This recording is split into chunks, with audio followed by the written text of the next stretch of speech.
passer aux initiatives exemplaires. Donc, on va débuter par l'initiative de la suppression des barquettes, des barquettes plastiques à usage unique dans la restauration collective. Monsieur Offray, donc directeur du syndicat intercommunal de restauration collective basé dans le Var, qui est la cuisine centrale pour La Valette, le Pradet et la Garde, va nous présenter l'état d'avancement de ces actions. Bonjour à toutes, bonjour à tous. Vous m'entendez? Très bien. Parfait, parce que comme le réseau est un petit peu instable, alors du coup, je suis très prudent. Et on vous entend très bien. Très rapidement. Alors, oui, je me présente, donc Jean-André Offray, syndicat intercommunal de restauration collective à la Garde, pour les villes de la Garde, la Valette et la ville du Pradet. Des communes très impliquées sur tout ce qui est développement durable. Et donc, quand j'ai pris mes fonctions, ma feuille de route a été de travailler sur la suppression, bien entendu progressive, des barquettes en plastique. Si vous pouvez mettre la diapo suivante. Alors, le syndicat intercommunal de restauration collective, c'est plusieurs types de bénéficiaires. Voilà, volontiers, merci. Crèche, primaire, centre aéré, hébergement adulte et senior. On travaille en liaison froide, c'est 25 agents titulaires et 4 agents contractuels. On a quand même 48 points de livraison. On travaille avec 2 véhicules 3,5 tonnes réfrigérés et on fabrique entre 3005 et 3007 quand on est au plus haut repas par jour. Diapo suivante, s'il vous plaît. Alors, aujourd'hui, on a fait un travail depuis quelques années sur la suppression du plastique. Alors, le syndicat intercommunal de restauration collective n'a pas attendu l'arrivée de la loi Egalim pour se dire qu'il fallait faire quelque chose sur le sujet. Maintenant, depuis 5 ans, le syndicat est vraiment très impliqué sur le sujet. On a aujourd'hui 3 types de conditionnement que nous utilisons. Il nous reste quand même des barquettes à usage unique pour les repas chauds et froids, et notamment sur le portage. C'est une de nos prochaines étapes. On travaille pour tout ce qui est hors d'œuvre, dessert avec des plaques en copolyester, et on travaille pour tout ce qui est en remise en température avec des plaques inox avec des couvercles étanches. Diapo suivante. Alors, ce qu'on m'a demandé surtout de vous expliquer, c'est qu'est-ce qu'on avait mis en place, comment on avait mis en place cette réduction du plastique. Alors, c'est un chantier énorme, je dois vous l'avouer, parce qu'on n'arrive pas en claquant du doigt et en disant demain je supprime le plastique et puis tout va bien. Non, il a fallu d'abord travailler avec le personnel des écoles, parce que une plaque GN1, ça pèse quand même assez lourd selon ce qu'on y conditionne, des purées, des produits de ce type-là. Donc, on a du coup travaillé avec des plaques demi-gastro. On a travaillé à réduire toujours au maximum le poids dans le nombre de portions, de façon à éviter tous les troubles musculo-squelettiques. On a, parce que du coup, une fois qu'on a rempli des plaques, il faut les transporter, 48 points. Du coup, on a fait une étude assez poussée sur le poids des camions. Et aujourd'hui, on vient de lancer un nouvel appel d'offres et on travaille à chaque fois sur l'augmentation de la charge utile en supprimant des choses inutiles dans les camions. Exemple, on n'a pas besoin de 3 places, on a besoin de 2 places. Les cloisons, on n'a peut-être pas forcément besoin d'avoir du 85, on met du 65 et ainsi de suite. On a bien entendu créé une équipe projet avec les responsables des villes parce que ce projet, comme le personnel communal ne dépend pas du syndicat, il faut que tout le monde y adhère. Et donc, ce groupe projet permettait justement aux gens qui sont dans les écoles de s'impliquer sur le sujet. Un sujet aussi très important, c'est je dépose des plaques, mais je dois les récupérer. Je rappelle juste pour information qu'une plaque inox avec son couvercle, c'est environ 45 € et que quand vous commencez à perdre des plaques, donc du coup, il faut tracer ça pour éviter de le faire. Donc, on a même mis en place une délibération qui permet de facturer les plaques aux villes ou aux adhérents qui, derrière, ne nous restitueraient pas les plaques. tout est indiqué, bien entendu, sur des feuilles de livraison signées lors du dépôt des repas et lors de la reprise des plaques. Il a fallu mettre en place un prélavage dans les écoles parce que du coup, on amène des plaques, elles sont sales, on fait un prélavage directement sur les cantines, on les ramène au syndicat et elles sont relavées une deuxième fois. Mais du coup, ça veut dire des investissements pour les communes membres. Il n'existait pas au cirque de zones de lavage spécifiques pour ce nombre important de plaques qui nous revenaient. Donc, on a construit une zone de lavage retour. On a fait bien entendu valider ce circuit par la DDPP et on a dû mettre, derrière on a mis des locaux, on a mis une machine, lavage, pré-lavage, lavage, et derrière séchage et bien entendu conditionnement et retour dans les îlots. On a dû y mettre un poste et du coup on travaille avec un ESAT sur le sujet parce que du coup on trouve aussi que c'est une démarche vertueuse. On a mis en place des marchés pour l'achat des différentes plaques et vous verrez que financièrement, c'est quand même un coût assez important et qu'on est obligé d'y aller phase par phase parce que ça coûte un petit peu cher. On a derrière mis en place un étiquetage des plaques parce que quand on commence à étiqueter des plaques, des coûts derrière, il faut ne pas laisser à chaque fois les étiquettes sur les plaques. Donc, on a mis en place un système pour que justement nos plaques soient toujours nickel. Il a fallu aussi acheter des socles renforcés, des cagettes de conditionnement en polyéthylène haute densité moulés en une seule fois pour que justement ça supporte le poids des plaques inox.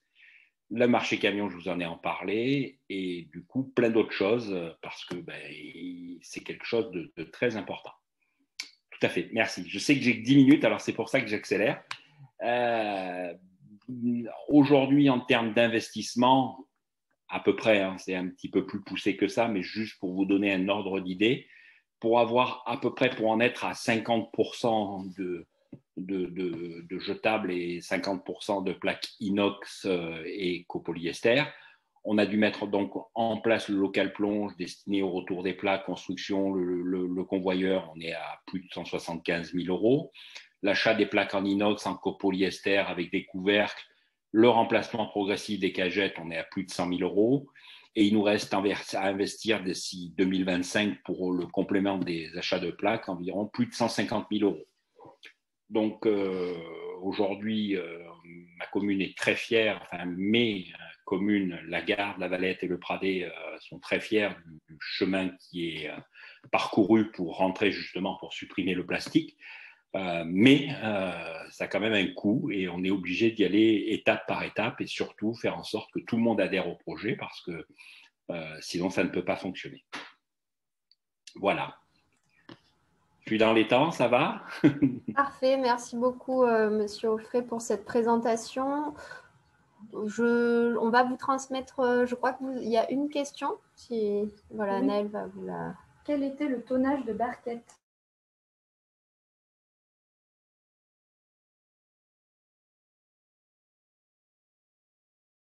En barquette à usage unique annuel, plus de 75 000 €. Et existe-t-il des subventions pour ce type d'investissement? On n'a eu aucun investissement. Tout est fait, comment dirais-je, en investissement propre sur nos recettes. Et donc, du coup, c'est pour ça qu'on le fait justement en plusieurs fois parce que il faut investir. Avec la conjoncture en plus actuelle, la diminution des repas, avec le Covid et ainsi de suite, c'est un petit peu bloquant. Mais les villes, je tiens quand même à le dire parce que c'est peut-être pas, on voit peut-être pas partout à chaque fois la même chose. On a vraiment 3 villes vraiment très investies sur le sujet, avec des élus qui suivent le sujet de très très près, très investis, très dynamiques, qui sont des éléments moteurs. Je pense que Madame Poulain peut le confirmer. Donc du coup, voilà, ça donne envie d'aller plus loin. Mais attention, c'est quelque chose qui coûte, qui nécessite vraiment une vraie politique de management, les équipes, parce que on révolutionne un petit peu notre façon de travailler. Au lieu de jeter dans les écoles des barquettes après le repas, derrière, il faut les les vider, il faut les laver, il faut les conditionner, il faut les compter pour les rendre, il faut les remettre en cagette. Donc, du coup, c'est un vrai travail où l'investissement de tous est nécessaire. On a une chaîne et chacun des maillons, c'est vraiment très fondamental. Je vous remercie, Monsieur Offray. C'est vrai que grâce à votre témoignage, en fait, l'idée, c'est vraiment de vous faire signifier à quel point l'une des clés parfois, et notamment sur un sujet aussi plus complexe que la restauration collective, compte tenu des impacts sur l'organisation notamment que ça demande, l'une des clés, c'est peut-être d'aller pas à pas, comme le fait donc ce territoire. Et je vous remercie à nouveau pour votre intervention. Qui a été parfaitement dans les temps. Merci, Monsieur Offray, pour votre participation. Avec grand plaisir. Si vous avez d'autres questions, on vous les transmettra. Voilà, n'hésitez pas, en effet, si vous avez des questions complémentaires, à continuer à les intégrer dans le fil de discussion. Moi, ça me permettra ensuite de vous mettre en lien direct avec les intervenants si nécessaire. Si vous le souhaitez, Monsieur Offray, vous pouvez mettre votre coordonnée mail dans le chat. Certaines personnes aimeraient vous contacter. D'accord, pas de souci, je le fais de ce pas. Et sachez simplement juste une ressource qui me paraît essentielle, qui vient de sortir sur le sujet de la suppression des plastiques en restauration collective. C'est le dernier avis du Conseil national de l'alimentation sur ce sujet. On va essayer de vous le mettre dans le fil de discussion, mais sinon, ce sera une des ressources qui vous sera envoyée à la suite également de cette webconférence. Ça permet de faire le point vraiment sur quels sont les contenants concernés, de refaire le point sur les définitions de ce qu'est un contenant de chauffe, de service, tel que l'entend la loi et tel que le prévoit la loi Egalim. Voilà. Merci. On va donc maintenant, je propose à Monsieur Lausanne de prendre la parole sur le sujet spécifique de la limitation des pollutions plastiques issues du réseau pluvial. L'idée, c'est qu'il puisse nous faire un retour au niveau de l'engagement de l'île sur la Sorgue, qui a travaillé notamment sur ses avaloirs de rue. Bonjour à tous. Je ne sais pas si c'est bon, vous m'entendez? Oui, très bien. Très bien. Bon, du coup, si on fait partir la diapo, on peut aller directement sur la seconde. Je vais vous lire d'abord une petite intro que m'a préparé mon collègue M. Albandéa. Donc voilà, donc la commune de l'Île-sur-la-Sorgue, en fait, elle s'est engagée dans le dispositif zéro déchet plastique qui est proposé par la région Sud et animé par la RBE. À ce titre, elle a délibéré en juillet 2020 et établi un plan d'action sur la base de grands objectifs proposés par la région, à savoir la sensibilisation à la réduction des déchets plastiques, la mise en œuvre d'une réduction raisonnée des matières plastiques et la gestion des déchets plastiques produits.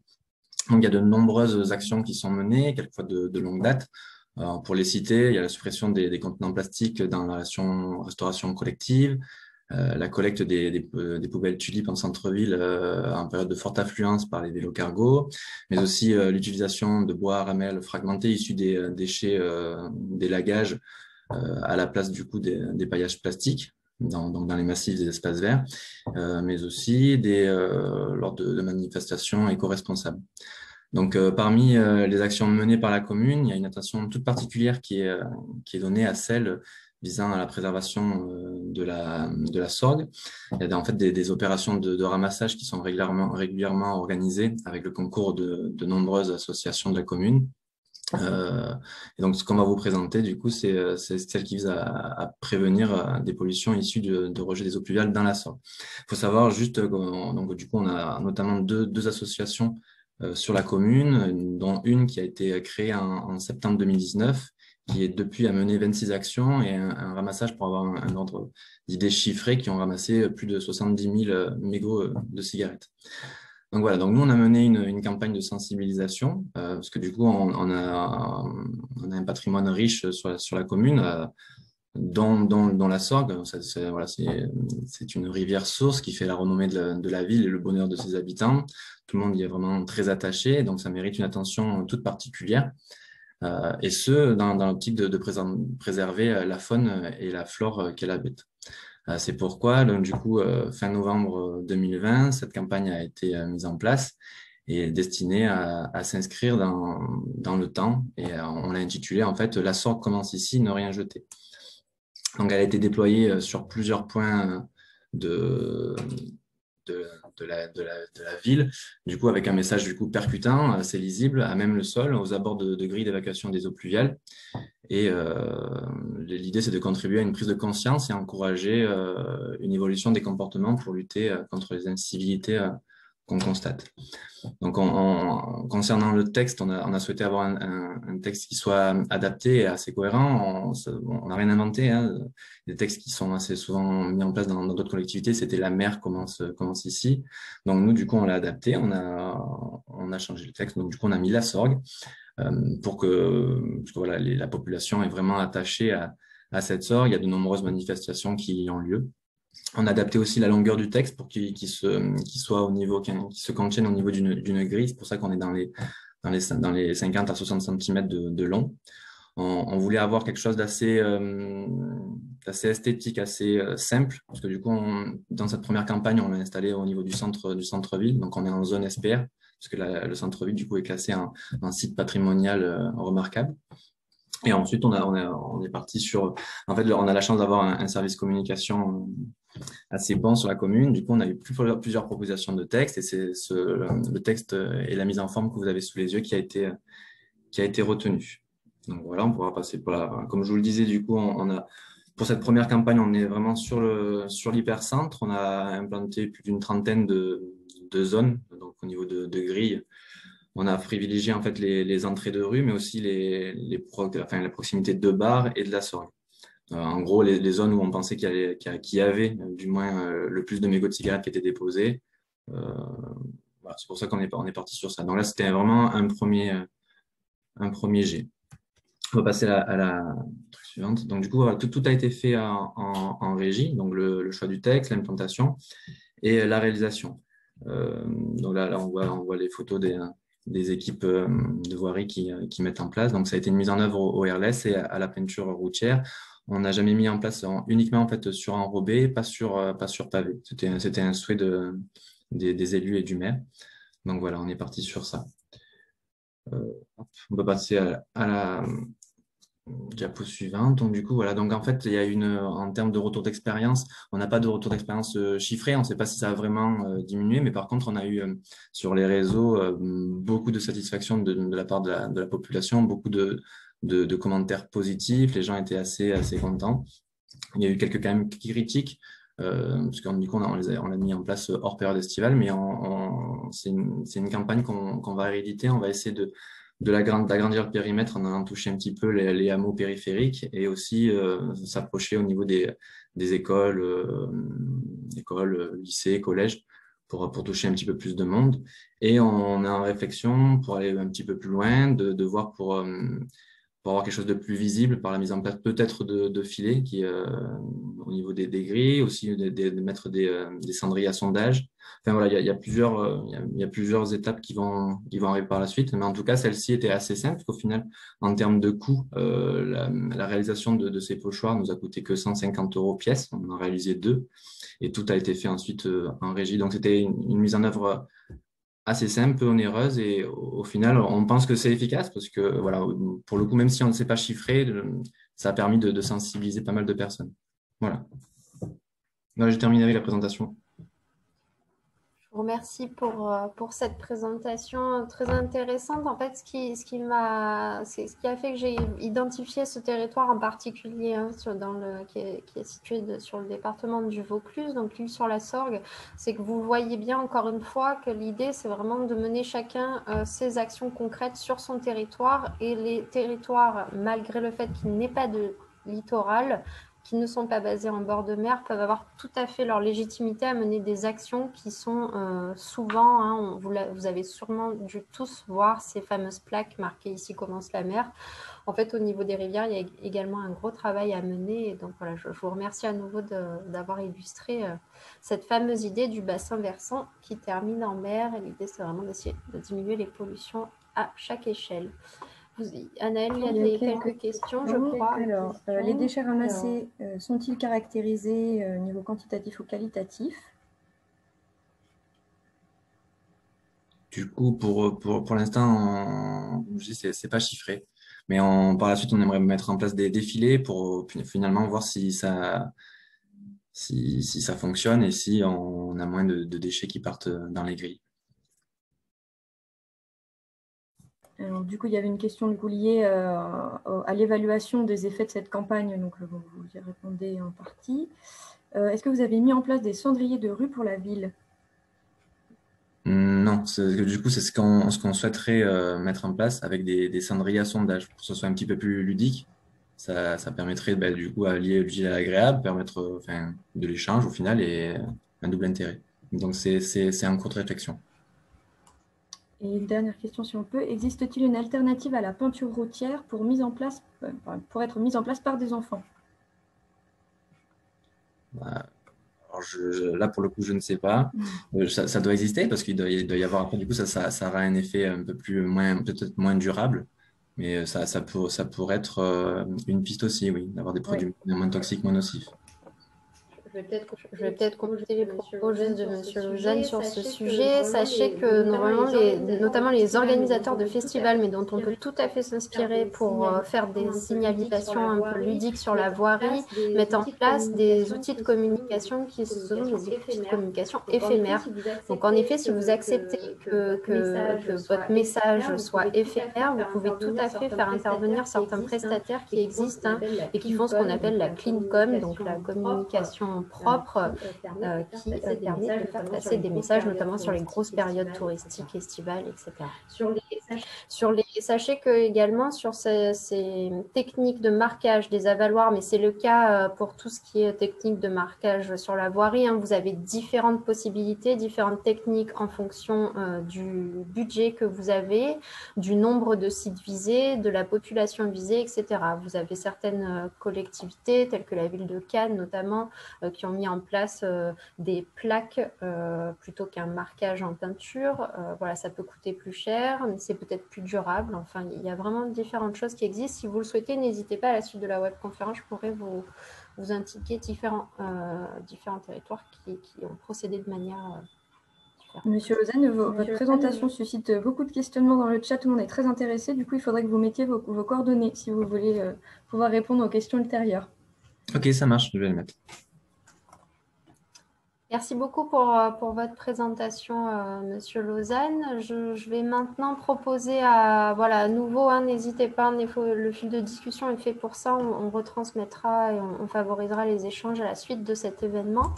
Je vais proposer maintenant à Benoît Ferry de la métropole de Nice, qui est référent développement durable et commande publique, de débuter la présentation sur le sujet donc, de la diminution des pollutions plastiques à travers les achats publics. Oui, bonjour, vous m'entendez? Oui, très bien. Je ne sais pas si vous avez la possibilité juste d'activer votre caméra si vous le souhaitez. Voilà. Super. Je n'ai pas le partage d'écran. Est-ce que vous souhaitez que je partage la présentation? Alors, non, je vais vous donner la main. Je vais vous donner la main sur ma présentation. Normalement, vous devez avoir la main.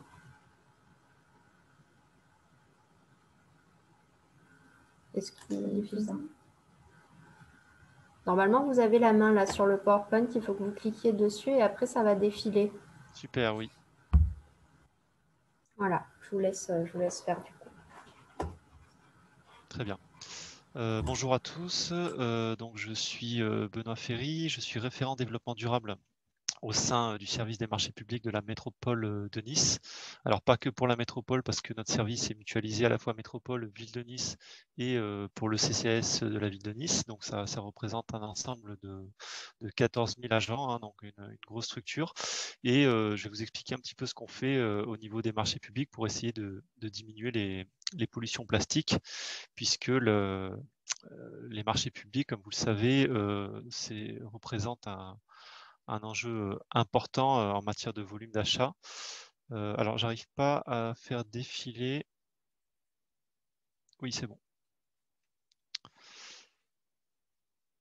Alors, au niveau des missions, de ce qu'on fait au niveau du service des marchés publics, au niveau développement durable, alors on accompagne les services sur l'ensemble des problématiques liées au développement durable, pas que sur les plastiques, mais les plastiques restent une thématique très importante qu'on a à cœur de prendre en compte dans nos marchés. Donc les missions principales, c'est de faire de l'expertise technique et de l'accompagnement des services pour les aider au mieux à intégrer des clauses en matière de développement durable et de plastique dans les marchés en amont de la consultation. De travailler également sur de nouveaux outils, par exemple des fiches sourcing, puisqu'on le verra ensuite, mais le sourcing est relativement important pour bien connaître l'offre, notamment en matière de plastique. On voit qu'il y a certains plastiques maintenant qui sont interdits, donc pour connaître les alternatives que nous proposent les fournisseurs, c'est très important en amont de pouvoir les rencontrer et d'échanger avec eux. Un gros travail également de veille réglementaire et technique, on y reviendra, mais la loi la réglementation au niveau environnemental évolue très régulièrement. Notamment, dernièrement, on a eu la loi anti-gaspillage avec un décret d'application que je vous présenterai rapidement puisqu'il a un impact sur les plastiques. Un travail également de sensibilisation et de communication des services. Un gros travail également de formation qui est mené avec nos services pour les faire monter en compétences, notamment une formation qui sera proposée en juin prochain à la fois à nos services et à nos communes, mais spécifiquement pour nos référents achats, puisqu'on s'aperçoit sur certaines thématiques, notamment les plastiques, que les gens connaissent globalement un petit peu le sujet, mais qu'ils ont beaucoup de mal à bien cerner toutes les problématiques, notamment en matière de pollution. Enfin, le petit sondage a montré tout à l'heure que des fois, il y a des idées reçues et ces formations permettent aux gens de mieux appréhender ces thématiques et de savoir comment mieux rédiger les marchés derrière. En matière d'enjeux, pourquoi c'est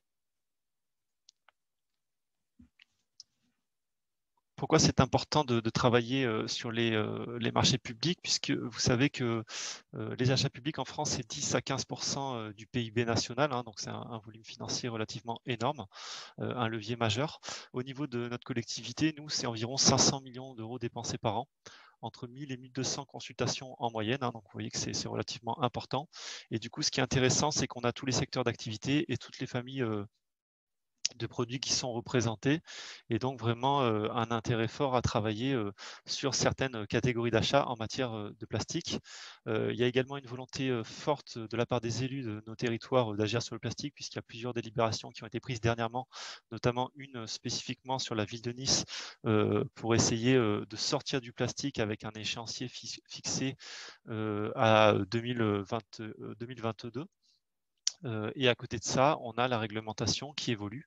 Donc, il est important de prendre en compte cette réglementation dans nos marchés publics. Alors, un petit focus très rapide sur la loi anti-gaspillage. Vous en avez peut-être entendu parler, mais il y a un article de cette loi qui prévoit que l'État et les collectivités territoriales doivent montrer l'exemple en privilégiant dans leurs achats les biens issus des filières du réemploi, de la réutilisation ou du recyclage, avec un décret d'application qui est sorti début mars, et plusieurs familles d'achats concernées. Il y a 17 familles d'achats concernées pour lesquelles le gouvernement a fixé des pourcentages minimums en matière de réemploi, de réutilisation ou de matières recyclées. Pourquoi c'est important d'avoir ça en tête? Parce que du coup, pour certaines de ces familles d'achat, par exemple les sacs d'emballage, éventuellement également les fournitures de bureau, on a des minima à atteindre en matière de produits recyclés. Et donc, sur la partie plastique, c'est important de retraduire ça dans les clauses que l'on va intégrer dans nos marchés pour respecter ces pourcentages minimums. Donc voilà, je ne vais pas rentrer dans le détail parce qu'on n'a pas le temps, hein, j'ai que 10 minutes pour vous faire la présentation. Mais du coup, on a plusieurs familles d'achats concernées. Donc déjà, je vous invite à regarder plus en détail ce décret parce que il va impacter plusieurs familles d'achats en matière de matières recyclées. Maintenant, comment on travaille au niveau de nos marchés pour intégrer des clauses relatives au plastique? Alors, comme je vous disais, c'est très important de faire un sourcing au préalable hein, pour un peu mieux connaître l'offre par rapport au segment d'achat concerné. Il y a quelques fondamentaux qu'on se doit de respecter quand on fait un sourcing. C'est que le sourcing il doit être anticipé. On ne le fait pas au dernier moment, juste avant la consultation. Donc, en général, c'est quelques mois. Lorsqu'on a clôturé le sourcing, nous, on laisse un délai de 5 semaines avant de lancer la consultation. On essaye de le faire aussi de manière équilibrée, ce sourcing, en rencontrant plusieurs opérateurs qui représentent au mieux le marché sur lequel on souhaite travailler. On le fait de manière aussi proportionnée, bien entendu, en fonction des enjeux liés au marché. Et on le fait également de manière structurée, hein, ce n'est pas quelque chose qui s'improvise. Nous, on a au sein de la collectivité une fiche de sourcing avec une grille. C'est une méthodologie qu'on met en place systématiquement, et puis différentes questions qu'on pose à nos fournisseurs, notamment des questions relatives au développement durable et au plastique. Pour intégrer des clauses dans les marchés, alors il va y avoir sur le fond plusieurs manières de le faire. On peut travailler directement sur la suppression ou la limitation de la consommation des plastiques, hein. Ça, c'est la meilleure des manières. Ensuite, si on n'a pas le choix que d'acheter du plastique ou de devoir en consommer, on va essayer de travailler soit sur des alternatives. Alors, je vous ai mis des exemples, par exemple des gourdes qui pourraient venir en remplacement de bouteilles d'eau. C'est une thématique sur laquelle on travaille actuellement. L'utilisation éventuellement de plastique réutilisable, l'utilisation également de bioplastiques, des plastiques qui seront moins impactants pour l'environnement dans la mesure où ils seront recyclables, des plastiques fabriqués à partir de matières biosourcées. Et si on a vraiment la nécessité de consommer des plastiques, parce qu'il faut aussi être pragmatique, certaines fois on n'a pas le choix, essayer d'intégrer dès qu'on peut une part en pourcentage de matière recyclée, ou bien une part en pourcentage de matière recyclable dans les plastiques que l'on va consommer.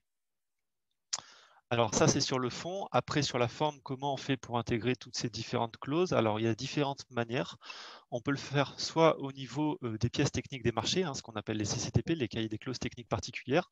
Et dans ce cas-là, ce sont des exigences. Par exemple, je veux X% de plastique recyclé dans le produit que je vais acheter. On peut le faire également en conditions d'exécution, donc dans le cahier des clauses administratives particulières, c'est un autre document, où on oblige l'entreprise à, par exemple, réduire la part des emballages plastiques lors de ses livraisons. C'est également quelque chose que l'on fait.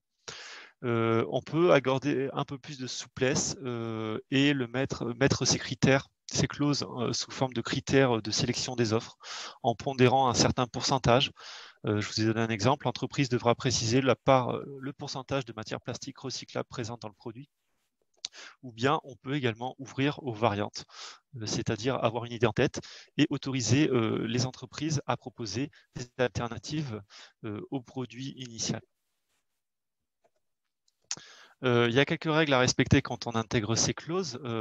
C'est que, bien entendu, il faut respecter les 3 principes fondamentaux de la commande publique, qui sont le libre accès, les qualités de traitement des candidats et la transparence des procédures. Ça, c'est le code de la commande publique, donc on ne peut pas déroger à ces règles.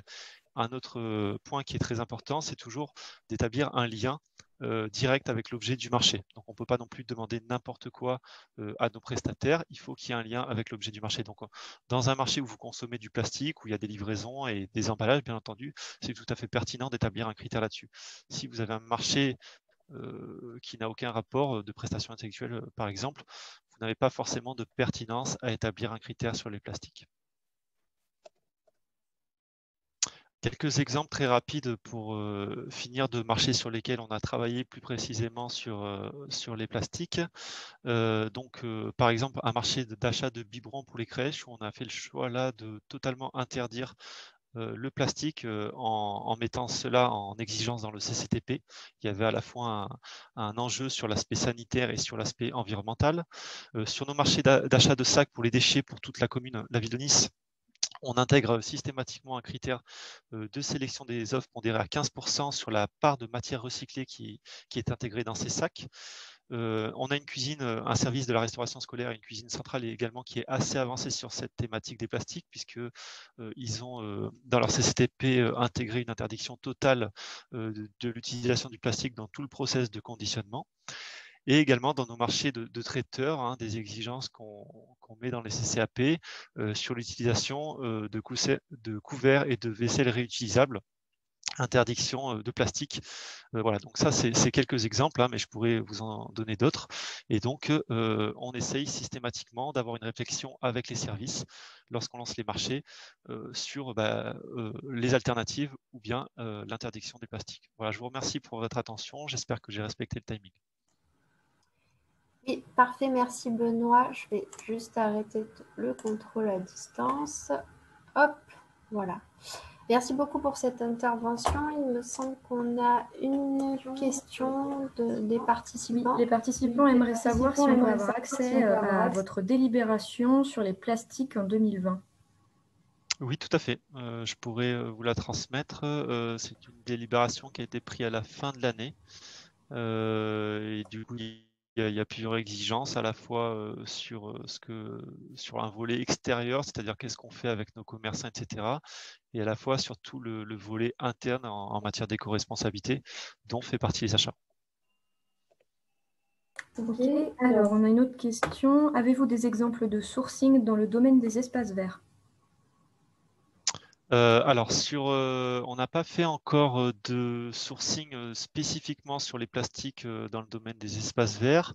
Nous, pour le sourcing, on utilise un outil qui s'appelle Silex, qui est un outil qui va piocher dans une base de données nationale d'entreprise.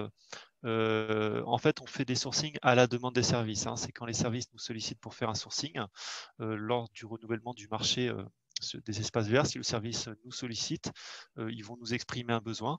Et dans ce cas-là, on ira chercher des entreprises qui proposent des solutions innovantes ou bien des alternatives à ce qui est utilisé classiquement là-dedans. Pour l'instant, on n'a pas fait de sourcing dans ce domaine.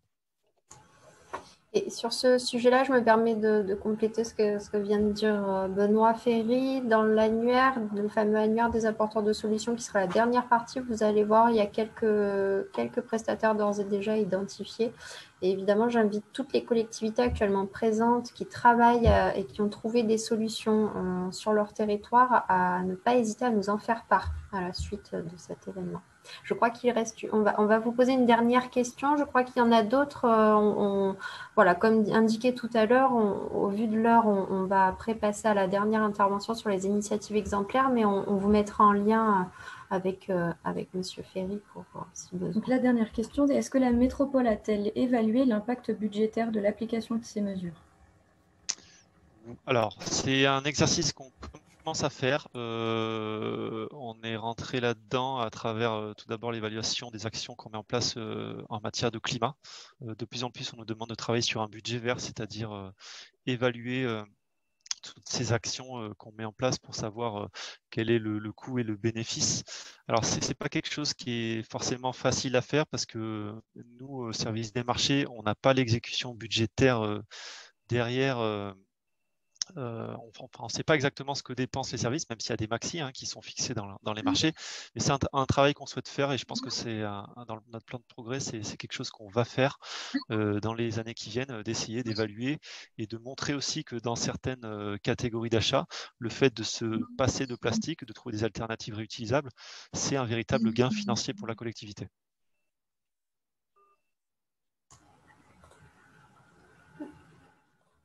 Merci pour ces réponses. Il me semble qu'on... Voilà, merci Benoît Ferry pour cette intervention, pour la participation de la métropole à cette webconférence.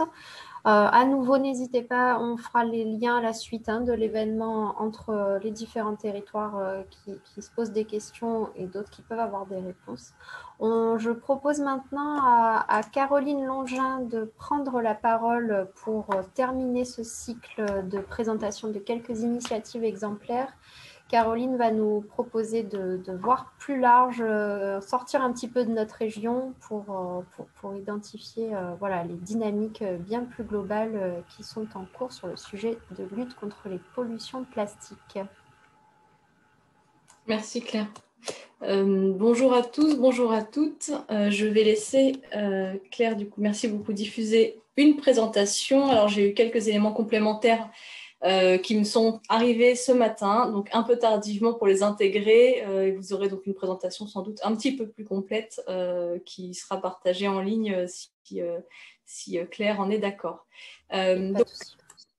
Merci beaucoup Claire, désolée pour les contretemps. Merci déjà de me donner l'opportunité de présenter cette initiative Plastic Smart Cities, donc, qui est une initiative WWF. L'idée, donc, comme ça a été mentionné, c'est de vous donner à voir un peu la dynamique internationale autour de la lutte contre la pollution plastique, dynamique d'engagement des collectivités, mais aussi des acteurs des territoires, puisque comme ça a été évoqué à plusieurs reprises, c'est un sujet qui nécessite l'engagement de chacune et de chacun selon sa juste responsabilité.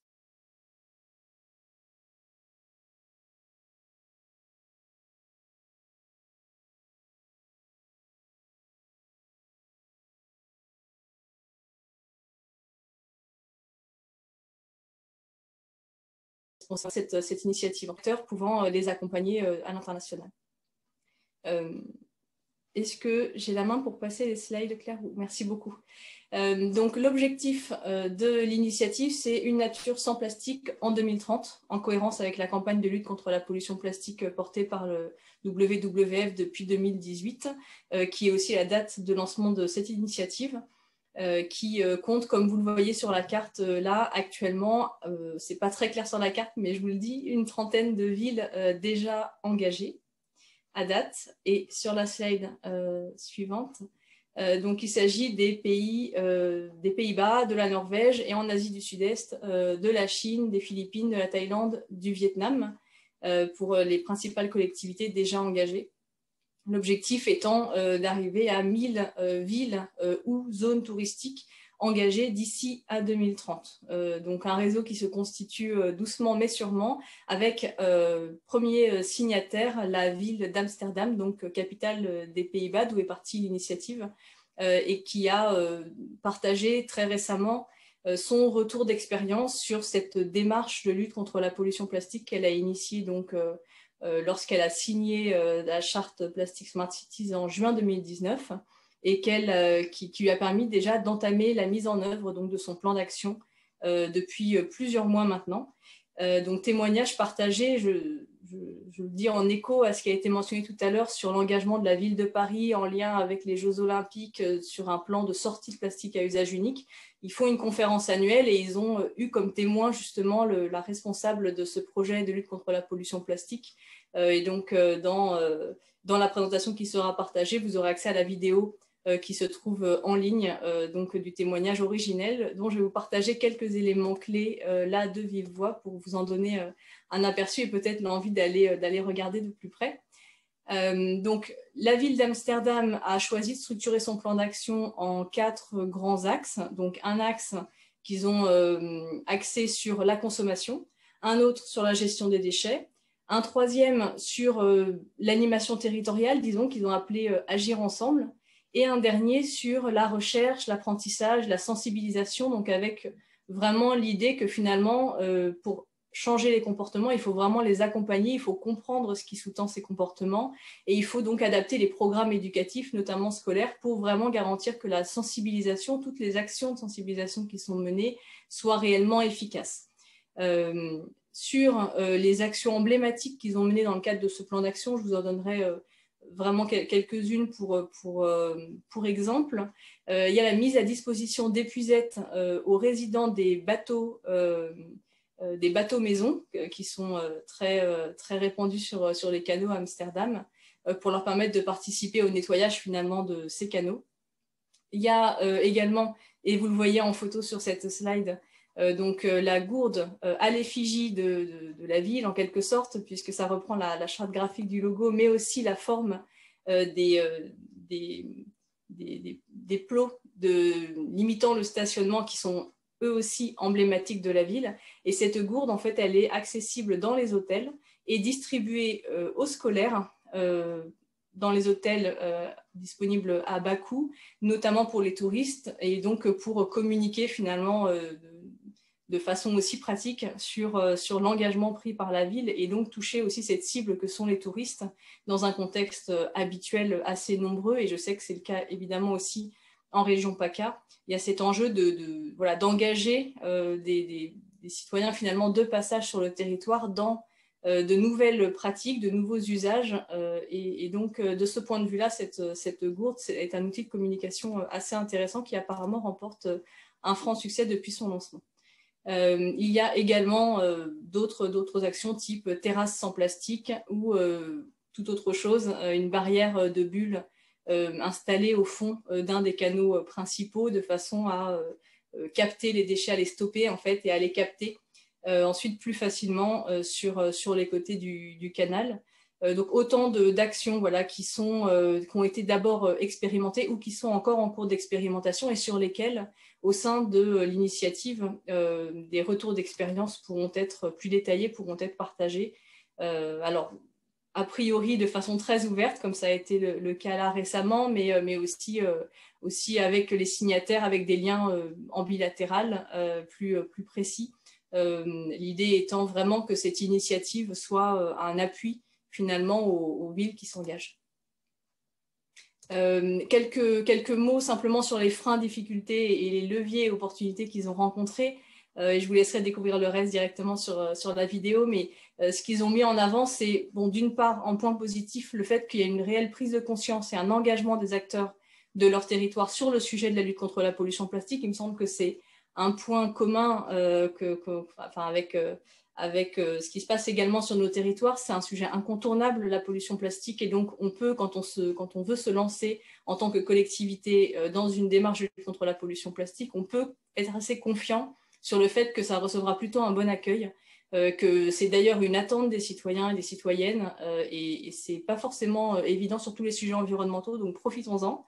Deuxième élément également, c'est le partage de retours d'expérience, y compris quantitatif, qui est extrêmement précieux. Et donc, j'en profite pour vous passer ce message depuis qu'on travaille sur le sujet, notamment avec la RBE PACA, mais au sein de l'écosystème plus généralement, on constate vraiment que les retours d'expérience quantitatifs font vraiment la différence quand il s'agit de s'engager. Et d'ailleurs, les questions dans le chat l'ont montré, il y a vraiment un besoin de savoir combien ça va coûter, quelle efficacité en volume, par exemple, de plastique évité ou autre, on a réussi à atteindre avec les actions. Et donc, voilà, n'hésitez pas à partager si vous avez ce type d'éléments au sein des différents réseaux.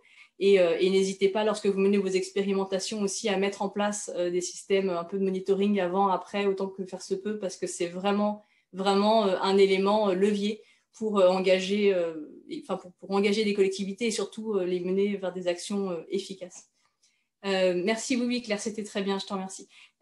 Donc, sur cette initiative Plastic Smart Cities, il y a différentes régions. Comme vous l'avez vu sur la carte initialement, il y a vraiment l'Asie du Sud-Est qui a été le principal pôle de développement initial.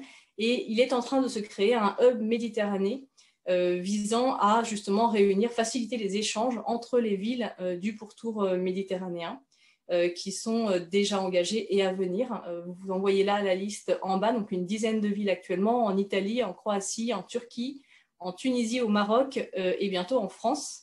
Et donc, j'aurais voulu pouvoir vous montrer la page dédiée à chaque ville, un exemple de cette page dédiée à chaque ville. L'idée, ce sera en fait à terme de présenter du coup au monde, je dirais, bien au-delà des signataires, finalement, la ville qui s'est engagée par quelques photos et ensuite quelques lignes également sur son plan d'action et les actions phares pour donner, avoir un peu comme on le fait là finalement dans cette conférence, ce qui se fait et permettre la prise de contact. Donc, c'est aussi un lieu de valorisation des actions qui seraient engagées, qui sont déjà et qui seront engagées demain par les collectivités de PACA avec le soutien de la RBE PACA, si vous le souhaitez, sans nécessairement d'accompagnement du WWF France par ailleurs. C'est vraiment une plateforme qui est ouverte et qui se développe. Donc, voilà, je suis ravie d'avoir pu vous en dire quelques mots. Je ne vais pas aller beaucoup plus loin. Vous aurez les éléments. Si vous avez des questions, je suis à votre disposition. Je vous remercie beaucoup et je vous souhaite bon courage et plein de bonnes choses pour vos projets parce qu'on en a besoin. Et c'est vraiment enthousiasmant de voir toutes les réactions dans le chat et les retours, etc. Voilà, merci. Merci beaucoup pour votre implication et votre engagement. Merci Caroline pour cette intervention qui nous a permis vraiment de toucher du doigt ces autres collectivités qui sont en dehors de notre région et qui s'engagent également.